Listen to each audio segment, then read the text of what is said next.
welcome to Heroes and Humans of Football. My name is Mehreen Khan. And I'm Simon Cooper. This is the football show where we take the hero and we show you the human.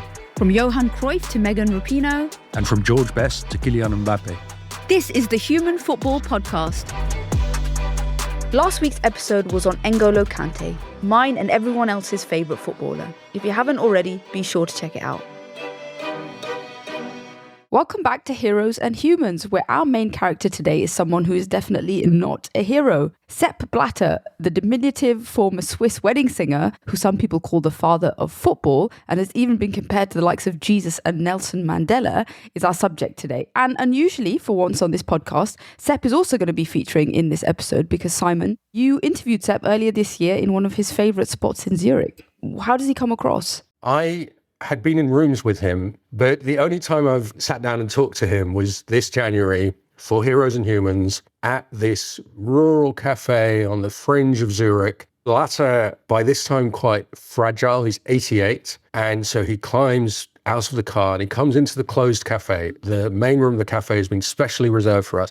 And when you sit down with him, you immediately see, okay, this guy is a good politician. He's very charming, he looks you in the eye. He's disarming, and that's what people say about him. He's hard one-on-one not to feel some kind of human relationship with. It was quite special to be sitting there with the godfather of football. So this is going to be a huge episode, which is not going to tell us about the life of just one man, but also the history of modern football, spanning geopolitics, how power has shifted from the West to the East. At times it resembles a mafia movie, at other times a Hollywood biopic gone incredibly wrong. It's a long but incredible tale, which is going to end in a cafe in Zurich where our protagonist, 88 years old, Sepp Blatter, is lonely. He's losing a lot of friends, but he gets to have coffee with the one and only Simon Cooper. So things aren't all bad. So it can't be all bad. But first, some biographical details. So Joseph, or Sepp Blatter, was the almighty president of FIFA, football's governing body, from 1998 to 2015. I'll admit that he's probably the only president of FIFA that I could have named for most of my lifetime. But Simon, maybe to some listeners who are not acquainted, what exactly does FIFA do and what does the president of FIFA do? That's a very good question. I mean, the president of FIFA mostly tries to get re-elected. And FIFA gets almost all its money from one tournament, the Men's World Cup, every 4 years. The TV rights from that tournament go to FIFA, which really owns the World Cup, and that's where its money and its power derives from. So there's 200-odd national presidents who now elect the FIFA president, and those 200-odd national presidents are the people that the FIFA president has to keep happy by shoveling out some of this money that comes in from the Men's World Cup to associations, from China to Western Samoa. So this is going to be a story of power and money and Blatter's relationship with both. I think it's fair to say that he is something of a comic villain with a little bit of campness that perhaps could have seen him cast in an Austin Powers movie. He also was the boss during countless corruption scandals, and one especially that we're going to talk about, the award of the World Cups to Russia and Qatar. So the question for me today is, was Blatter personally corrupt? Or did he just preside over the corrupting of other people? For him, was it about money or was it about power? And then how did this man, without obvious qualities and without any kind of football history, how did he become the most powerful figure in world football for 17 years? What is it about him? And what is it about those 17 years that reflects the changing world? All right, let's get into it. Tell us about where the little Sepp Blatter, when he's even littler, where he's born and where he grows up. Blatter was born in 1936 in a very small conservative Catholic village called Visp in Francophone southern Switzerland. Now, very importantly, Blatter was born 2 months early. So he came out tiny and remained fairly tiny. Listen to him describe it. When I was born, I was premature. I had not even 2 kilos when I was born. Can you imagine what come out there? No hospital at that time. And you learned to fight. I had to fight everywhere. By 3 years, 4 years at the school, I was always the smallest one. And I became a fighter. Simon, I've heard him speak quite a lot about his literal origin story, and he seems to put a lot on his prematureness. Now, this is the Napoleon theory that Napoleon wanted power because he was so small. In fact, Napoleon apparently wasn't small at all by the standards of the 18th century when everybody was tiny anyway. But usually when it's applied to leaders, they will always poo-poo this. They never apply it to themselves. Blatter is unusual in being a small leader who attributes his leadership to his smallness. Yeah, he leans into the small man theory of politics and leadership. But he told me that he could have been a contender. He could have been a professional footballer. My father played football in a third, fifth, sixth division. He was a defender. Boom! And nobody passed. Football was then my passion. And I had once the chance to become a professional with a professional club in Switzerland, Lausanne Sport, which is that was a good name. But I was 18 years old. This was in 54. Yeah. They said, you have a talent, you are fast, and you have the sense of goal. You go for goal. But at 18 years at that time, we had no civic rights in Switzerland. We must be 20. So I needed the signature of my father that I can go on in football.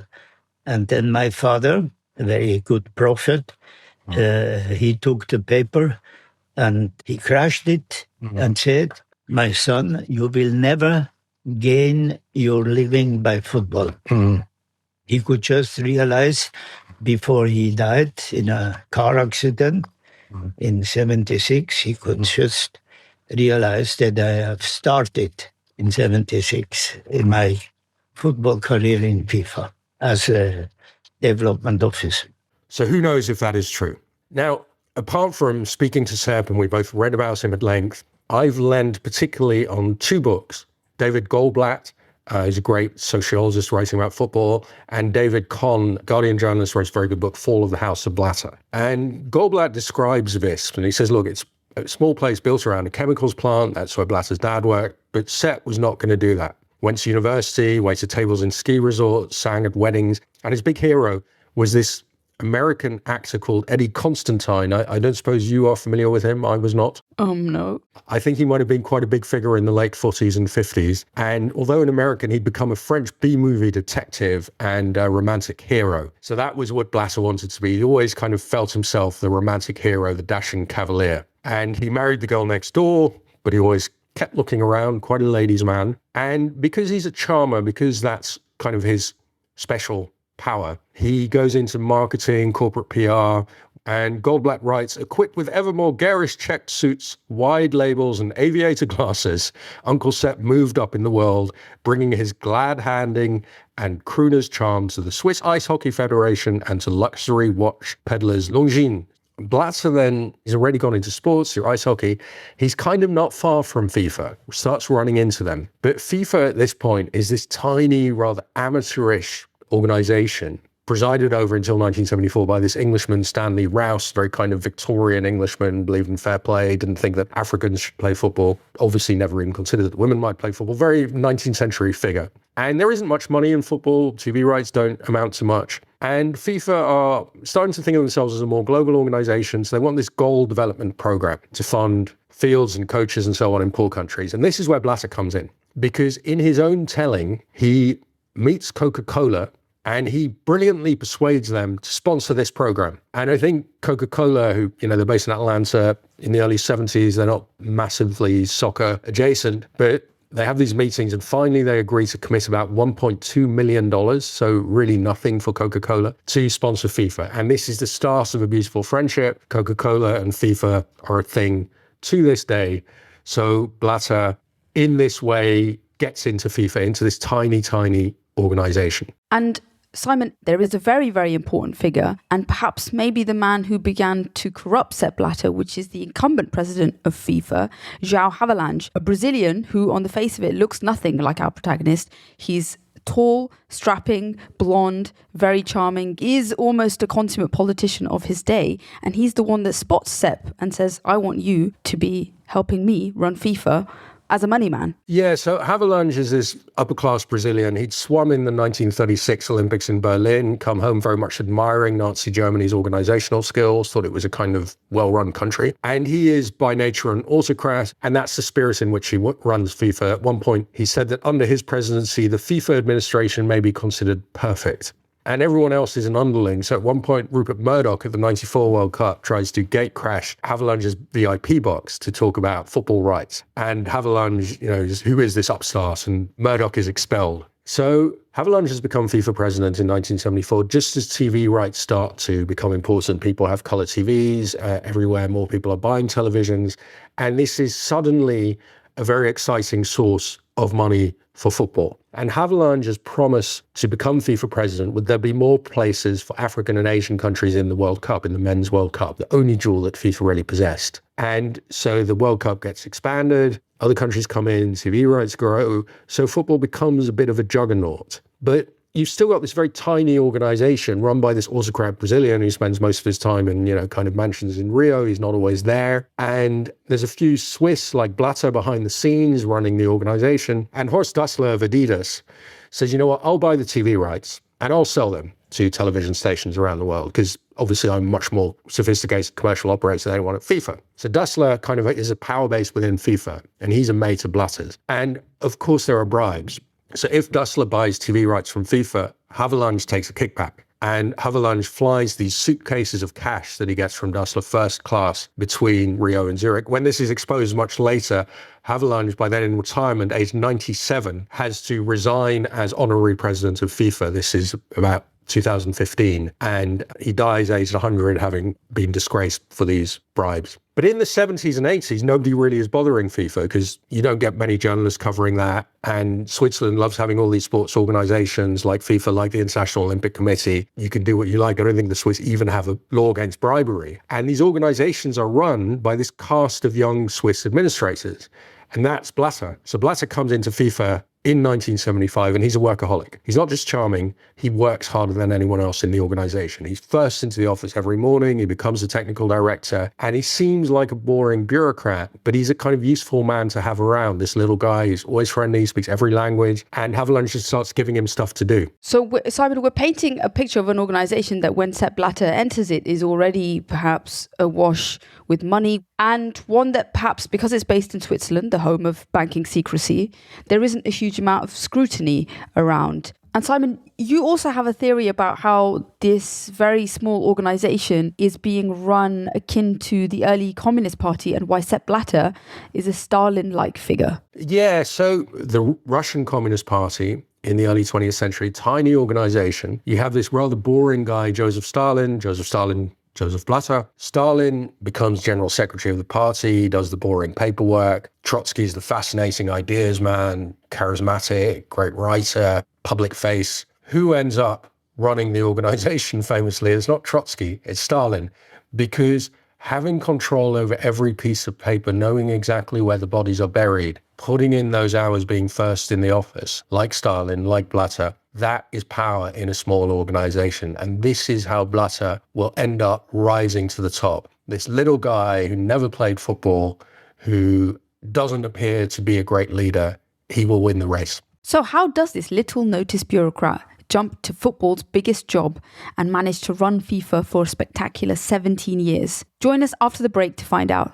Não é tempo técnico, mas é intervalo aqui no podcast. Já imaginou se seu time tivesse um seguro para não perder nunca? Pois é, isso não existe. Mas com a Zurich Seguros, quem não perde nunca é você. Na Zurich Seguros, os planos se adequam às suas necessidades em qualquer momento da sua vida. Seja seguro de auto, residência, vida e muito mais. Diferente de alguns times, na Zurich Seguros você pode confiar. Para saber mais, acesse zurich.com.br ou consulte seu corretor. This is a reminder that you're listening to Heroes and Humans of Football with me, Simon Cooper. And me, Mehreen Khan.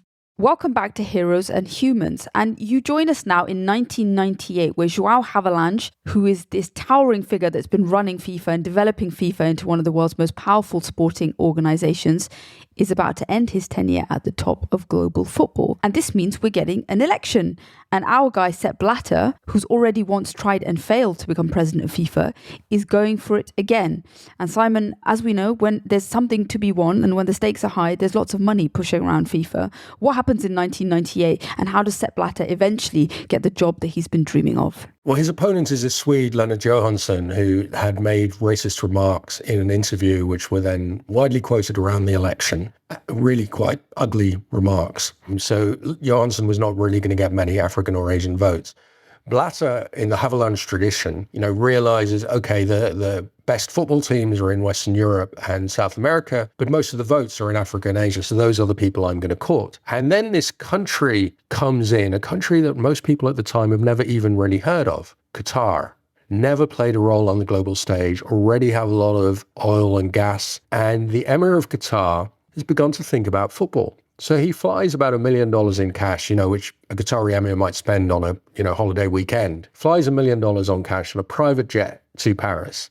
And voters, some, are handed these nice envelopes stuffed with dollars. And the understanding is you take the envelope, you will vote for Blatter. And a bagman in this episode is this football-loving Qatari who will meet again, a guy called Mohammed bin Hammam. So essentially, Qatar's first almost unnoticed entry into global football in 1998 is to get Blatter the presidency, which he might have won anyway. He also has Michel Platini, the great ex-footballer, the Frenchman, by his side saying, vote Blatter. And so he's elected mostly with non-European votes.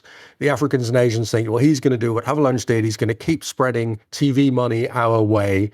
He will not forget about us. And he will understand that this is not just an old-style European operation, which had been FIFA's history. And that's a really important theme when we think about Blatter's ascent and how he manages to consolidate power, because despite being a solidly Catholic white European, actually he is the candidate and seems to be constantly the candidate of the so-called non-traditioning footballing nations. So this is Africa, Latin America, eventually the Middle East. And we've already mentioned two names, Michel Platini and Mohammed bin Hammam, who at this point in the story are supporters of Blatter, but are two people that he's also going to be falling out with a bit later on. Yeah.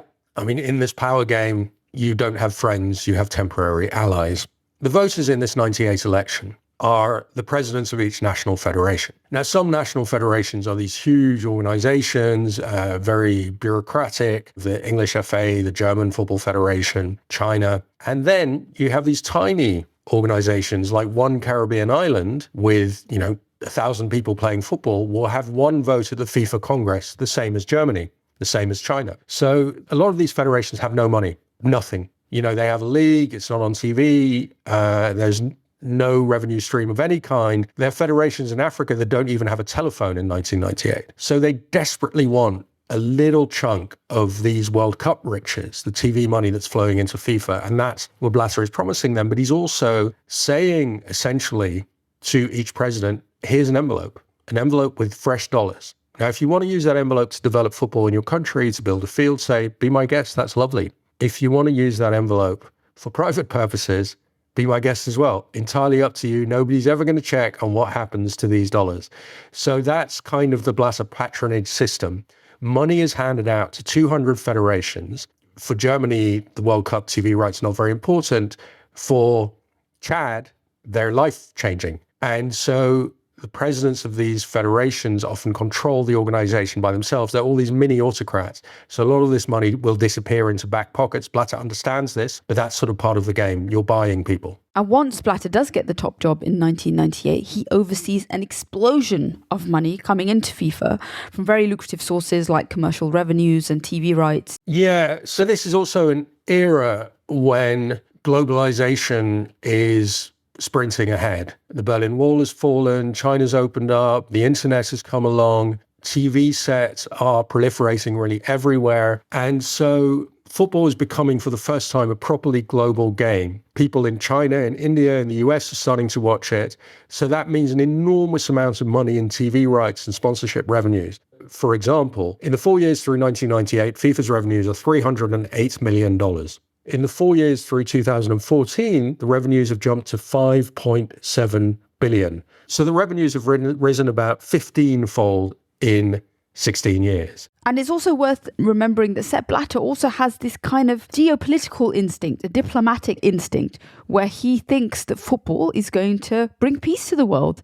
And I guess this is part of his self-image and something that he refers to a lot about his own myth-making. But it also does seem to motivate, the fact that he sees the rest of the world as a project in which, football can succeed where diplomacy often cannot. Yeah, I mean, there's immense vanity involved. You see that with other sports officials. There's also an idea in the International Olympic Committee that sport brings peace. We play football, we shake hands, we do not look at color. Sport is peace. And Blatter's personal fantasy is to win the Nobel Peace Prize. Now, he understands the Nobel Peace Prize would probably be given to FIFA, but obviously he would be the guy collecting it at the ceremony. And so this is part of his sort of childlike fantasy that he is like the presidents he meets. He is like the presidents of the US, the presidents of Russia, but he is an entirely good president because he doesn't have armies.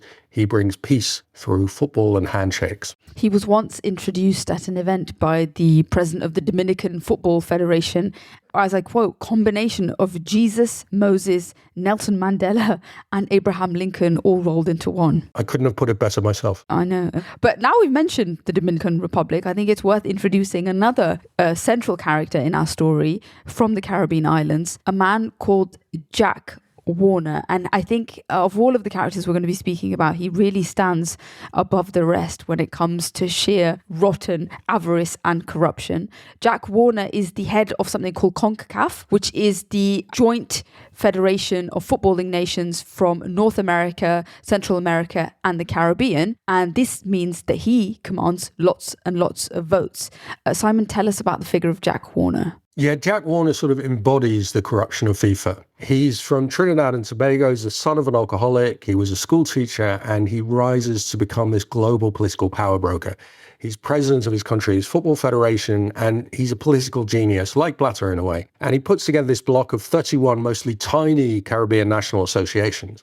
Now, there's only about 200 football federations in the world. 31 of them are in the Caribbean. So Warner controls this swing vote at FIFA congresses. He has massive power over who gets to be elected FIFA president. So Blatter understands this is a guy who's important for me to woo. And what Warner really likes is money. So David Kahn, in his wonderful book, Fall of the House of FIFA, shows that Warner gets at least $26 million from FIFA to build this Dr. João Havilland Center of Excellence for Trinidad on land that, upon investigation, turns out to be Warner's land. Warner doesn't only use this place to coach football, it's also a wedding venue. It's a party venue because there's money in weddings and parties. So Warner is, at every FIFA election, he says, look, I have 30 votes. What are you going to give me? And he has been banned for life from football, but he won't be extradited from Trinidad. So he's done very well out of the whole thing. He still lives happily there. And he is the exemplar of the corruption of the people around Blatter in FIFA. And I think the thing that I find interesting is that these kind of walking red flags like Jack Warner are spotted by Blatter and very much brought into his fold. And his avarice is something that he can exploit and win their favor. So I guess even in the most generous interpretation of what Sepp Blatter does in his years at FIFA, we can say that he saw the corruption and he turned a blind eye to it, even when it was right there in front of his face, even if, nothing really has managed to stick on Blatter himself. I think he didn't just turn a blind eye to it. He encouraged it because it's good to have corrupt people around you because it means you have something on them. It's like in the mafia. If your hands are dirty, then I have information that can ruin your life. So you are now beholden to me. But also, I think what's an important concept in Blatter's head is this is the football family. It's a phrase he always uses. So Jack Warner is a member of the football family, which essentially means football officials. The mafia family of football. Yeah, so it has a mafia ring to it, but I think he means it in this old-fashioned Catholic way. He's raised in this very traditional Catholic environment, so he uses this kind of Victorian moralistic language about family. It's this kind of pious language that Blatter likes to use. So when people accuse people in the so-called football family of corruption, Blatter gets very hoity-toity about it. So the football family becomes used in this very defensive way. His daughter Corina, who's his main confidant, used to tell him, stop calling them the family. I am your family. But I think to Blatter, FIFA really was his family. He really did live inside it. And so part of this moralism, which to some degree, maybe Sepp Blatter even believes himself. He does set up inside FIFA things like an ethics committee. How does that work out for him, Simon? Yeah, the ethics committee, George Orwell would have loved that title. You know, Orwell's the famous slogans of the party in 1984, freedom is slavery, war is peace, ignorance is truth. Well, FIFA's ethics committee is that kind of oxymoron. Ethics is corruption. Ethics is corruption. The ethics committee is always controlled by Blatter. So the people heading it are appointed by him and they're kind of directed by him. They're under Blatter's control, so sometimes they are set on an enemy of Blatter to expose that enemy as corrupt. And almost always that enemy is corrupt, very handily. The ethics committee is designed to destroy enemies. So he uses it as a way to purge people that he wants out of the organization by hitting them with the stick of corruption, which is pretty genius, to be honest. The other thing is, all the people who deal with Blatter, they find him quite charming. He knows how to handle people. He told me this. When you ask me what I have, I think I have this quality to convince people when I speak, because in my speeches I have been faithful. I'm not speaking. I was too positive. And when I'm positive, I am always smiling. I'm not crying. So he's a guy who knows the name of every National Association's chairman. He knows the wife's name. He knows the names of canteen staff. He remembers the name of his driver's kid. He's sort of like Bill Clinton in that way. And he's a nice boss to have. You know, the staff, they mostly happy working under Sepp. And Simon, you almost have a run-in with him. In 2008, at the Moscow Champions League final, what happens in this very lush hotel? Yeah, this is ahead of your team Chelsea's defeat on penalties to Man U in the Champions League final with John Terry. Isn't it John Terry who slips off? Yeah, we don't need to talk about it. It's fine. Like, everyone knows. So I'm there as a guest of UEFA. They put me up in this fabulous room in the 5-star Marriott Grand Hotel. Am I corrupt too? That's possible. Anyway, I don't think I've written much about UEFA in my lifetime, but there I am. Soon after arriving, I go out in the corridor and the door opposite mine opens and there's Sepp Blatter. So we have facing rooms. So we kind of nod to each other. And later I return to my room and there are these two women standing outside our doors holding this massage table. And they say to me, "Do I know where Mr. Blatter is?" And I say, "No, am I my brother's keeper? I do not know where Mr. Blatter is." They say, "Well, we're here to give him a massage." I'm sure it was a non-sexual massage. And I apologize on his behalf for his absence. And I realize that's daily life for FIFA president. You're in a 5-star hotel in Moscow. These women come along to give you a massage. Sports massage. Sports massage. Obvs. Simon, I think a lesser man would have said, "Well, I am Herr Blatter. Welcome to room, blah, blah, blah." And then, you know, you could have had your own sports massage before the Champions League final. A lesser man or a more quick-thinking man. It didn't occur to me. It didn't even cross your mind. You're so pure, bro. Or stupid. But Sepp Blatter is he's quite proud of his, I would say, womanizing. He once confesses to a PR man that he's about to hire that he has never taken a cent of money that doesn't belong to him, but he does admit to having taken other men's wives now and then. I guess his womanizing is, he doesn't see it as sinful as some of the other things that he's been accused of. No, he's very proud of it. Like any short king would be, I think. Yeah, he likes to get married a lot. And as you will know, as an amateur theologist, this is not exactly encouraged in the Catholic religion. And so for one of his divorces, he asked Pope John Paul, who was a football goalkeeper in pre-war Poland in his day, another episode right there. And he says, "Look, I'm getting divorced. I'm FIFA president, you're Pope, so essentially we're colleagues. Can you bless this wedding in a Catholic church?" Pope John wasn't totally up for it. But it didn't really matter because the relationship was over in a year. This may have been the marriage to the dolphin whisperer, who is one of the wives. I mean, he basically tries to pull a bit of a Henry VIII with this little divorce maneuver that doesn't work out. And I also think there's another Henry that he reminds me of, and that's Henry Kissinger. So you kind of already compared him to Stalin, Simon, and I think that he might be a slightly less evil version of Henry Kissinger. That's because we know that Sepp Blatter has this sort of diplomatic eye on the world. He builds relationships with what we now, I think, incorrectly call the global south, so countries outside the West. He thinks football is going to bring peace. He has this Cold War dream that the USA and Russia are going to hold back-to-back World Cups. And that's a dream that leads us to the moment where it all seems to go wrong for Sepp Blatter. And that's in 2010, when FIFA are going to make a decision to announce the two hosts of the 2018 and 2022 World Cups. The 2018 World Cup, it's going to go to a European country. And the English are very confident. You know, they have the finest stadiums. The Spanish and Portuguese are also quite confident because they have a lot of friends inside FIFA. They think that's the way it works. Our friends will give it to Spain and Portugal just because they like us as people. Spain and Portugal don't really have money to pay ExCo members. And the Dutch and Belgians think, well, we have the greenest bid. And they cycle into Zurich to present their bid. And surely FIFA, given that climate change is the issue of our time, surely FIFA will want to give the World Cup to the greenest bid.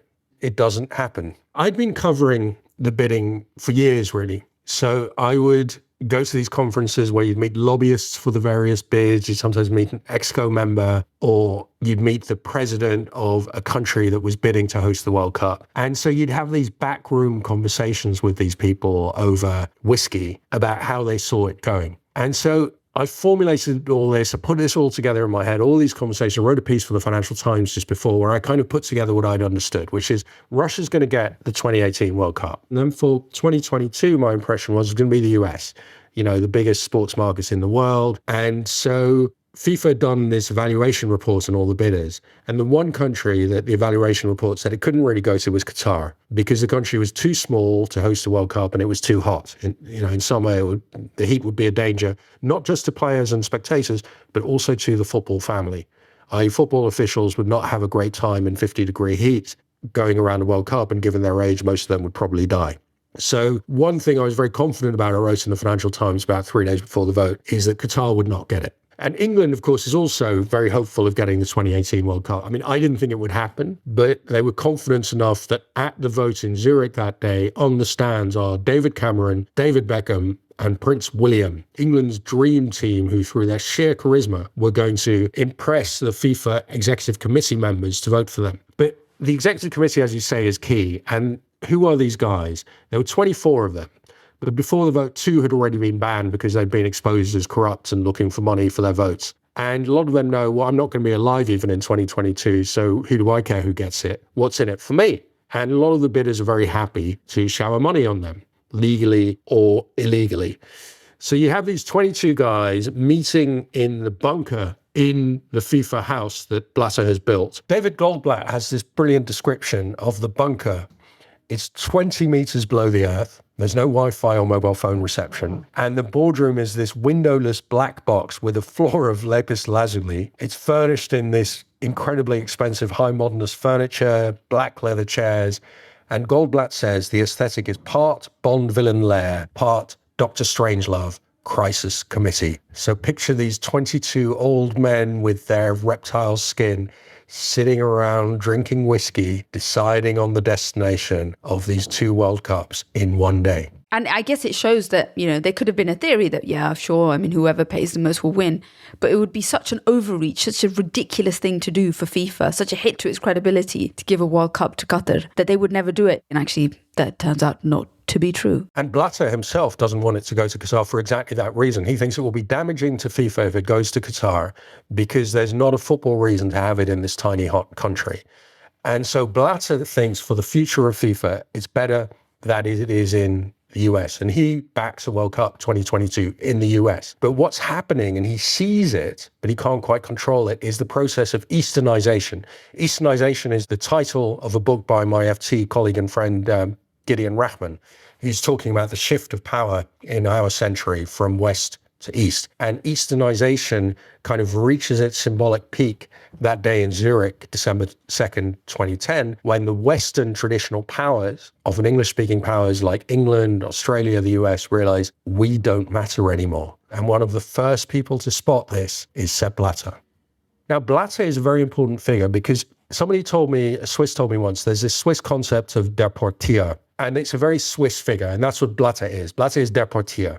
What is der Portier? He's the hotel concierge who is always dealing with rich people from around the world in some smart hotel on a lake in Zurich. He's friendly, he speaks every language, and he's not ideological. Money doesn't smell. He doesn't care where you got your money from. As long as you can afford the hotel, he'll be nice to you. And Sepp Blatter is that hotel concierge. This is exactly who he is, the eternal Swiss hotel concierge. And so he's always on the lookout for where the new money is coming from. In the early 20th century, these rich people are British and French. By the late 20th century, they're Americans.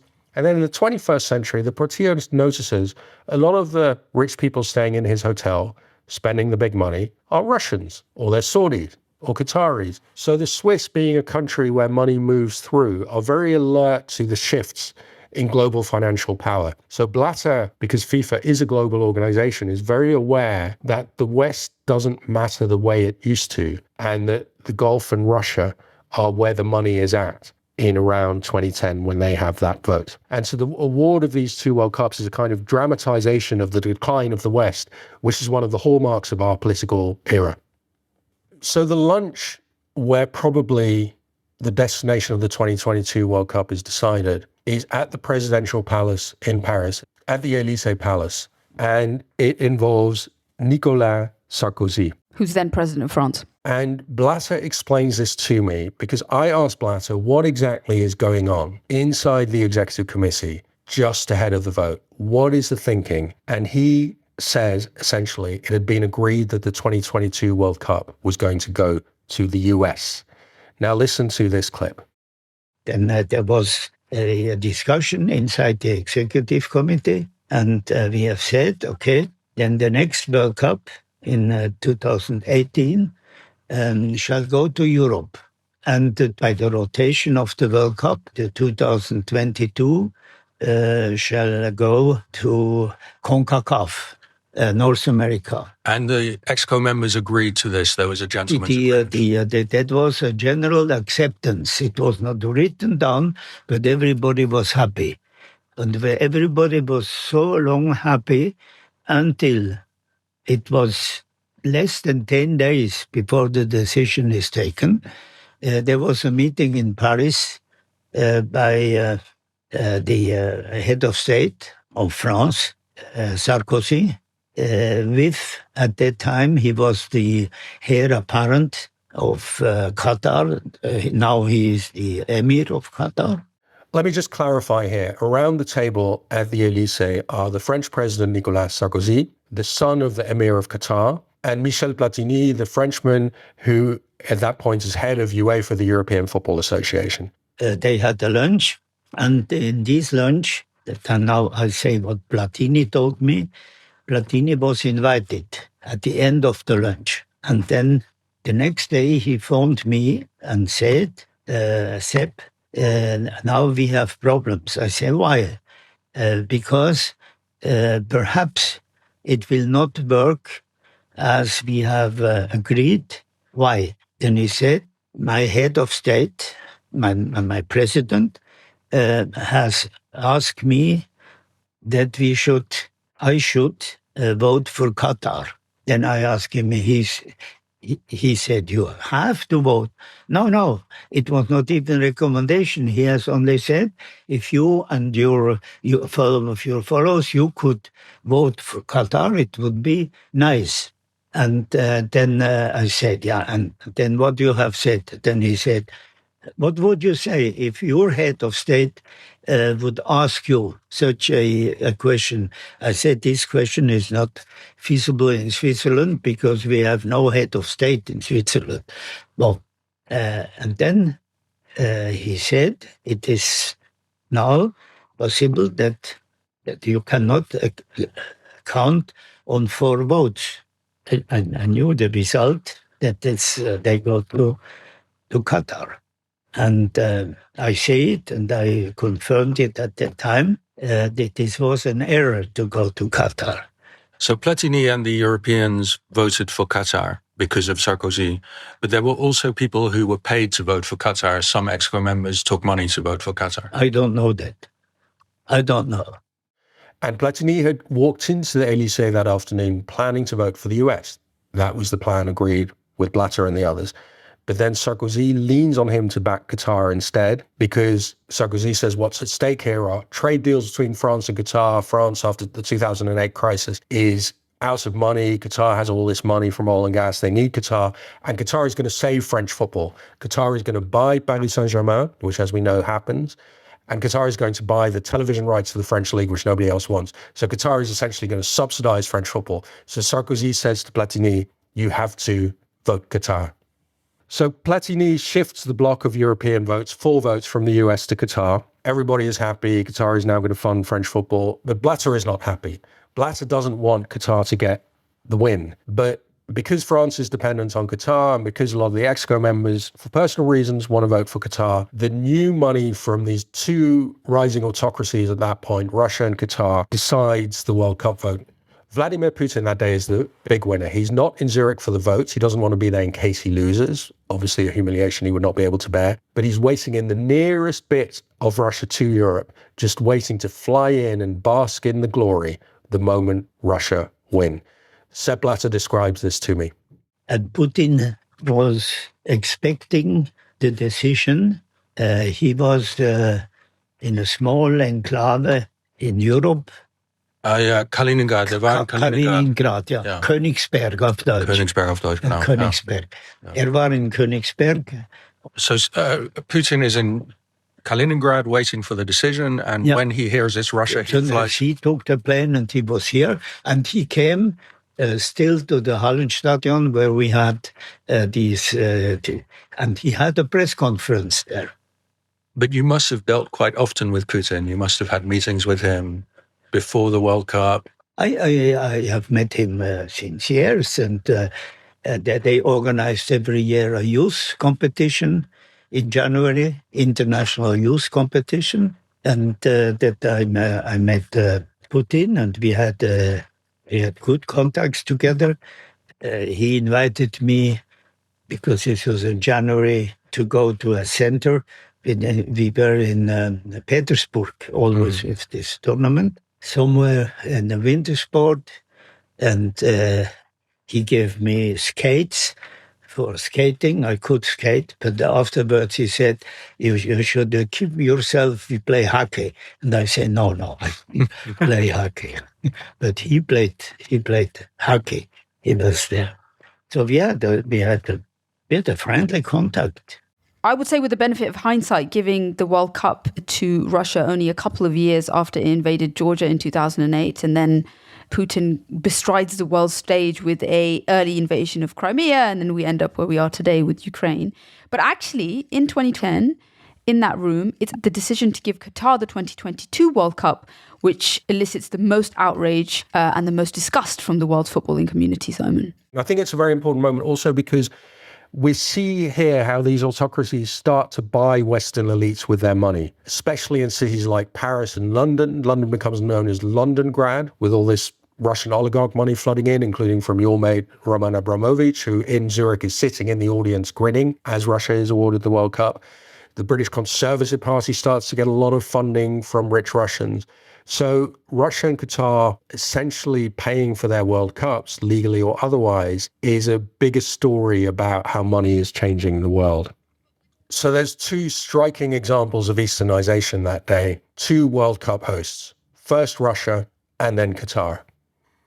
So here's Blatter after the vote. He's very unhappy it's gone to Qatar. He feels this is going to cast a spotlight on corruption at FIFA. People will say Qatar corrupted FIFA officials. There'll be a lot of bad publicity. The US, powerful country, will be angry.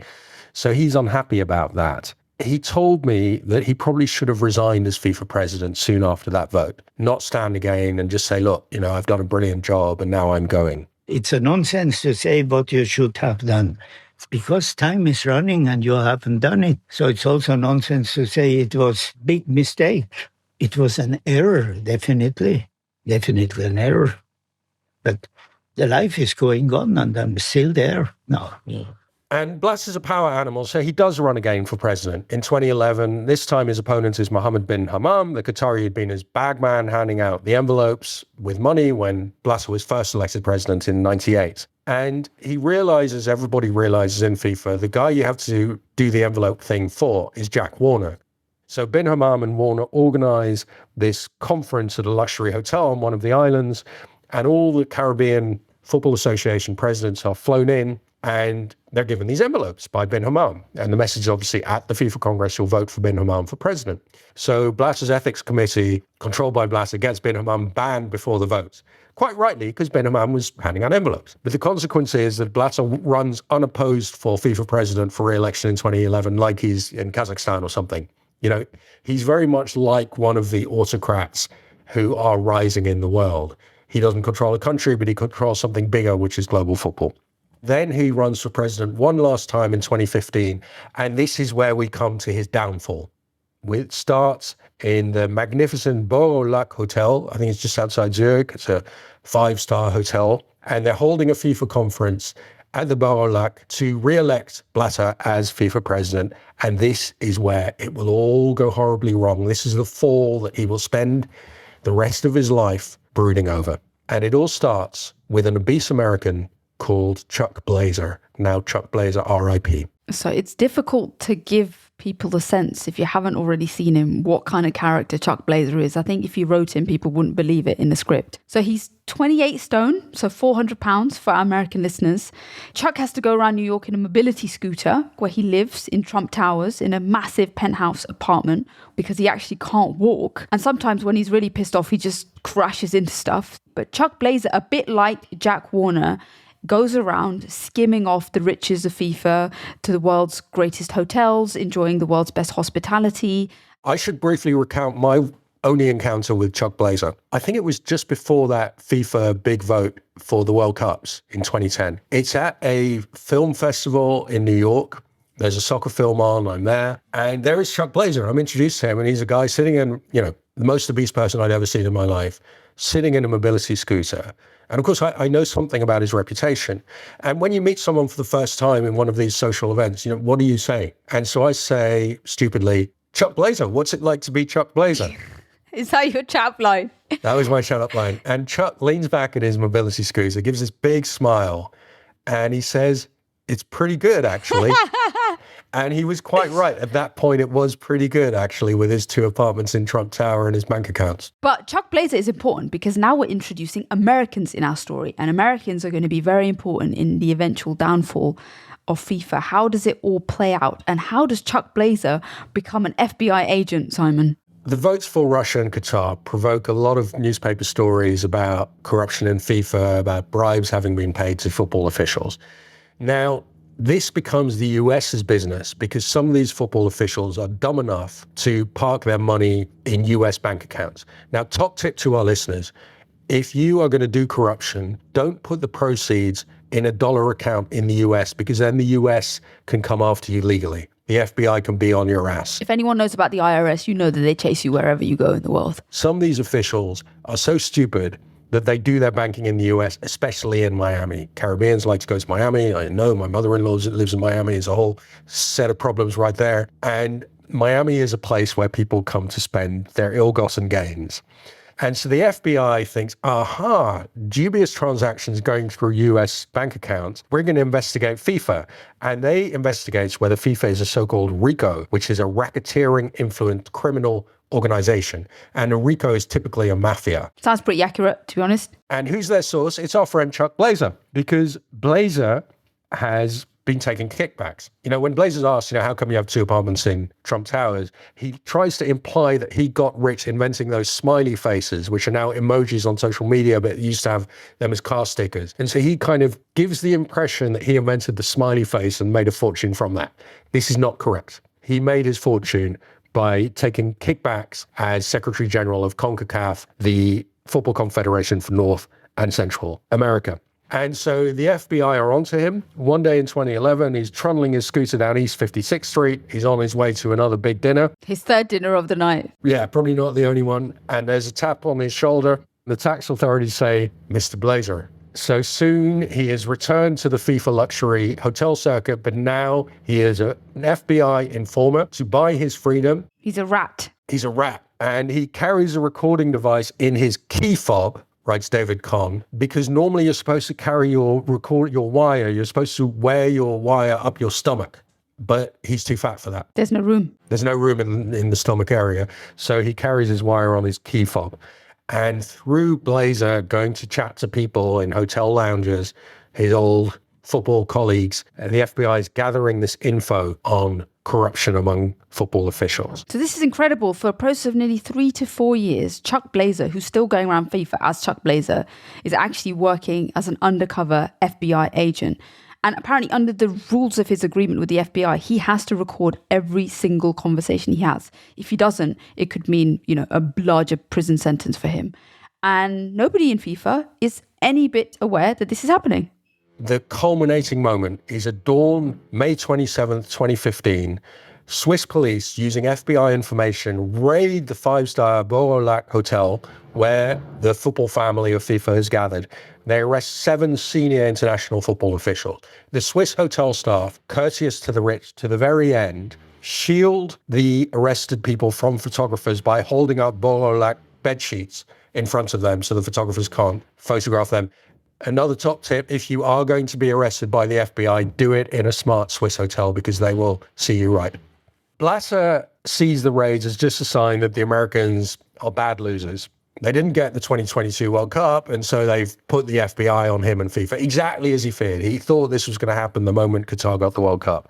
So this is what he told me about the US.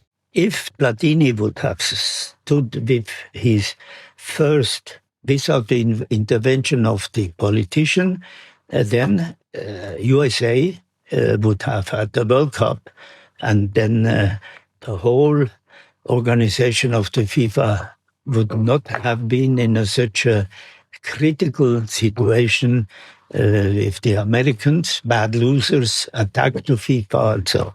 So do we think the Americans were just being bad losers? I think this is just a story about how the IRS is one of the most influential, powerful organizations in the world. The feeling is at this point, Blatter's the head of the organization. This thing is going to take down Blatter. And the feeling in 2015 is that the final climactic denouement of this whole story is going to be the trial and jailing of Sepp Blatter. That's what a lot of people are looking forward to at that point. So there they are in the Beau-Lac Hotel. 7 of them have been arrested. The whole organization has been discredited. The FBI has said FIFA's just a big kickback scheme. Everyone's taking bribes. Blatter is discredited as the president of this whole thing for 17 years. And what are they going to do? What they do is they just go right ahead and hold the presidential vote anyway, as if nothing had happened, because the football community, the football family, as they call it, doesn't care about the FBI. They don't care about the media. They don't care what the world thinks. They're just them with a box of money, and they're going to go ahead and hold their election. And a couple of days after the raids, this totally discredited president of a supposed mafia organization is re-elected in a farcical election. And it's not just corrupt autocracies vote for him. France votes for him. Spain votes for him. They're football federations. FIFA officials are shredding documents at headquarters, one football official told me. And meanwhile, this 79-year-old Sepp Blatter is re-elected to his 5th presidential term, like something out of a, Ruritanian farce. The delegates are showing their fealty by, as you say, describing him as Jesus and Mandela, and some of them photograph their ballot papers as proof that they voted for him so that he will keep giving you money. Stay on the gravy train. Yeah. So he has been re-elected, but Sepp Blatter, unusually for him, seems to have a bout of consciousness. Well, I think he goes home over the weekend, and his daughter Corinna, who's his sensible advisor, says, look, Dad, you're 79. It's been great. Why not go out in glory now rather than continue to head this accused mafia organization? Maybe this is the time to go. Blatter thinks about it, and he thinks, you know what? All this whining from the media, this whining from the FBI, even some whining from the Swiss authorities who are becoming a tiny bit embarrassed by having this corrupt organization on their soil. It's just become a bit too much. So 4 days after he's been re-elected, he says, you know what? I'm going to resign. So for all of this drama around the FBI and the arrest of officials, Qatar and Russia keep their World Cup. There's no question that these bids are going to be reversed or the decisions are going to be rerun, despite outrage, particularly in England. There's a bit of a sort of, a bad smell around FIFA, but let's be honest, no country is not going to go to the World Cup. That just doesn't happen. So in some senses, it's still business as usual for FIFA. Yeah, and this is a very Western response to corrupt Eastern autocracies. So the media rightly highlight it. And Western leaders say, oh, this is bad, corruption and violence, we don't like it. But are you ever going to take a principled stand? So, for example, as you say, boycott the World Cup or leave FIFA? No. They will never make any sacrifice for their supposed principles. So they all just stay in FIFA. They whine and moan in the corridors. But as Blatter has spotted very early, there is a new world order of power in which Westerners just don't matter much. And Westerners have come to understand that, and they just suck it up. They're unhappy that Russia and Qatar have the World Cups. They're unhappy that FIFA is a corrupt organization. But you know what? They're just going to live with it. What can you do? And that reminds us a little bit of our episode about MBS, when he's embroiled in a huge assassination scandal over a journalist, and everyone's very upset for like 6 months. But ultimately, diplomatic ties and people going to Saudi just doesn't stop. Now, Blatter, is he going to be convicted? That's kind of the big question. Is Blatter going to go down?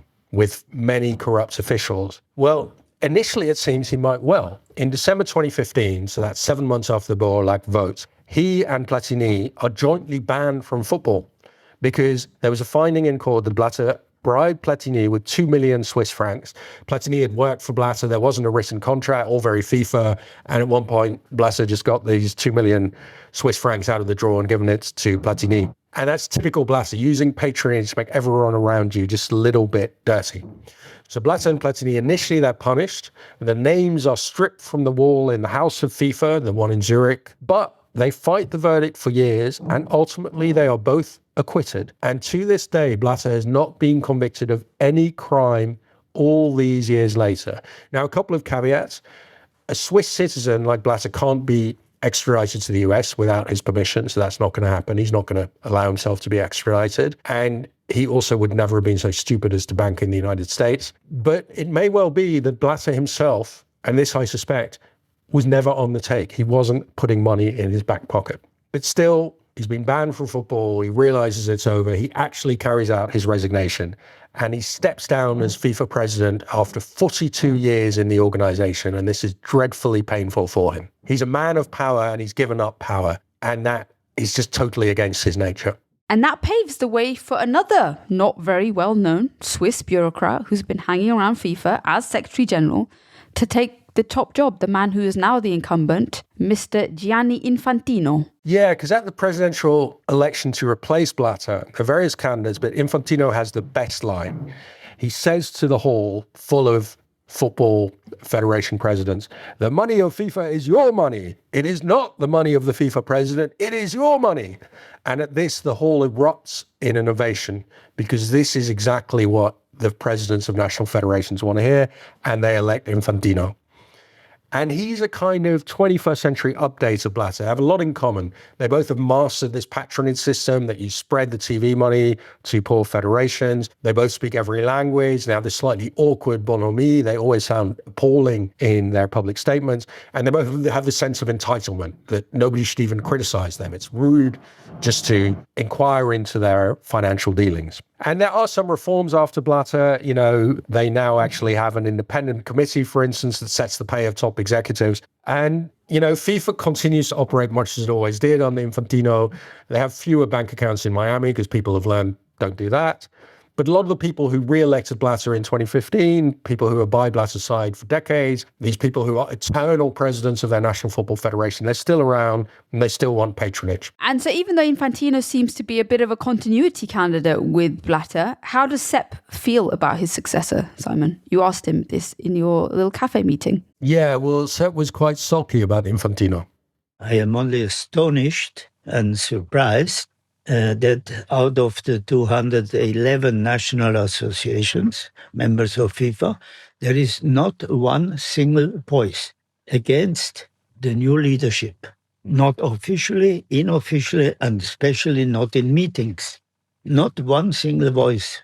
And so Blatter has stepped down as president and he's now fading into irrelevance, which is an awful fate for him. You know, the tiny kid on the playground, he's now not being bullied, he's being ignored, but he's also dealing with all these lawsuits. He spends a lot of his 80s with his lawyers defending himself in court cases. And I asked him how he felt about this because, you know, this sucks. It's not how any of us want to spend our 80s, right? And then I have realized that I have not so many friends. I have had a lot of colleagues, but no friends. And at the sudden, I was alone. And the Swiss justice came in and started an investigation. And then I was abandoned and I was very sad. And then I was alone.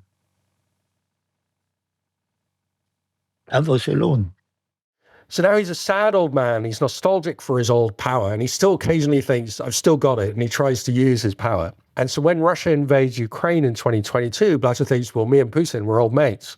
So I'll ring my mate Vladimir and we'll quickly sort it out. And I can bring peace like I used to, bringing peace through football. Let's play the clip. I had contact always with his press officer, Dmitry Peskov.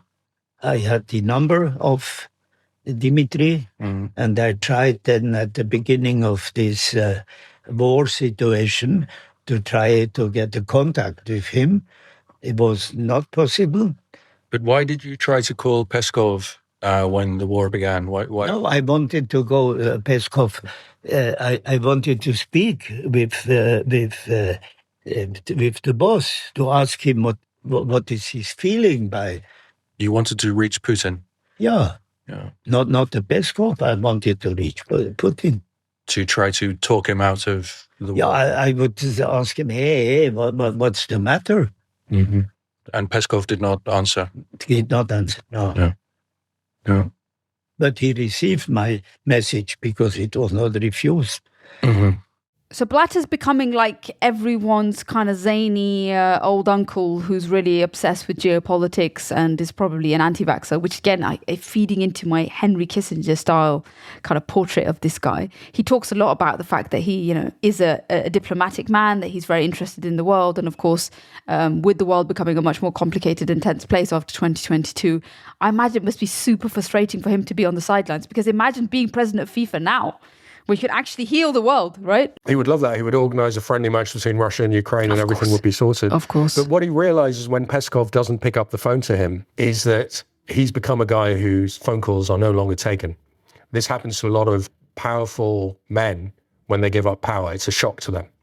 And yeah, he's got all this money, but that doesn't really do it for him. Even aged 88, the thing he craves is power. And Blatter's one consolation is he's still loved in his home region, Le Valais in the Swiss Alps. This is what he told me. In the Valais? No, it's the Valais. I'm even the famous president of the F Session has said in the Valais that there is no voice against Blatter, because Blatter is in the Valais. He's like God in the Valais. He said that. No, but they believe that I am a good man. So we come to the legacy of Sepp Blatter, the legacy of this little man who controlled FIFA for 17 years. How will he be remembered? And obviously, I asked him that myself in the cafe. And this is what Sepp says. And I don't know how long the Lord will give me life.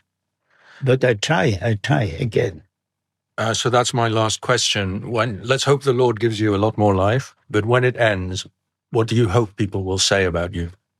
So I don't care what people will say. You do care about your reputation. Yeah, I care about what I have done. But if people say, I'm always at school level, as I was this small guy with viel Stimme. Ich konnte mich nicht verteidigen mit... You couldn't defend yourself with your fists. Yeah. Also ich muss etwas anderes brauchen. Also, Towards the end of the clip, he goes on in German. I think it's because he's tired.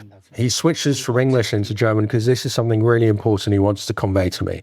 And he says in German, look, as a kid, I couldn't defend myself with my fists, so I needed something else. So he's coming back to being this tiny kid who's been born prematurely. He always had to defend himself in other ways. And he says in German, if it's korrekt, which is a very old-fashioned European word, meaning if things are just and morally right, then he would be remembered, he said, as der Mann, der den internationalen Fußball in die Welt hineinbrachte, zu Milliarden. He will be remembered as the man who brought international football into the world to billions. He was one of the builders of that thing, of the expansion of football. So it's not because of television that football expanded, it's because of Sepp Blatter. Did you get any sense of contrition, some even Catholic guilt about how it all played out from him? Or is he just defiant till the end? No contrition. I think he feels that it was silly of him not to have realised that there were bad people around him in FIFA. That's the story he tells. Of course, he understood at the time that they would undertake. That's the story he presents, that he was naive. He thought they all just wanted the best for football like he did, but it turned out that there were some bad people around him, and now they're not even nice to him. It's true that he was different from them in that they were about money, and he was really more about power. And so he was like a eunuch in the harem. I remember a guy who worked with Blatter said, you go to his house, it's unspectacular. It's a nice house. It's in Zurich, but there's no great art on the walls. There's nothing really that you would notice. And he says, when you see his house, you realize that for Blatter, it was never really about money. What he cares about, what he loves, is the exercise of power. In his mind, he's still this little boy who can't physically fight back against the school bullies and who has to somehow win the power game in order to survive. He saw that he could use their weakness for money to consolidate his power. And I guess legally that has been his saving grace, because none of the money stuff has managed to stick. And craving and demanding power is not a crime per se, and not one that the IRS can get you for either. No, I think he will die without any legal charge sheet. He will never be convicted of anything. And I think he will be remembered as one of the people who oversaw the shift in football power from west to east, and that is a microcosm of the shift of global power from west to east. And he will be remembered as a political genius who understood and saw this shift long before someone like me or many of the other Westerners I knew did. Blatter realized where money is where power is, and where money is now is mostly outside the West. Simon, what do you think he would have been if he wasn't FIFA president? And let's be honest, he did become FIFA president very late in his career. It was a mid-career change. So he had other jobs, including being the representative for his National Tourism Board and working for Longines. But what other job do we think that he might be much more suited to if he didn't get into football? I think with Blatter, it's very obvious. He would have been a local political boss. He would have controlled a political party, maybe in some Swiss region, handing out favors, punishing enemies, running the operation for 40 years, a kind of Tammany Hall in New York sort of boss. Okay, so one of the questions that we like to ask at the end of the episode is whether we would like to spend an evening with our protagonist. So Simon, you've spent a kind of coffee date with him, a morning. Would you have liked to extend it for the rest of the day? Yeah, happily. I mean, he's very easy to chat to, he likes to talk, he's a good host. And, you know, he really was at the center of football power. So he has a lot of stories, not all of which I think are entirely true, but he's a very good observer. And I would have liked more time to get his account of all these moments. I mean, it's rare that somebody sits there and tells you what Putin said to him, what he said to Cameron.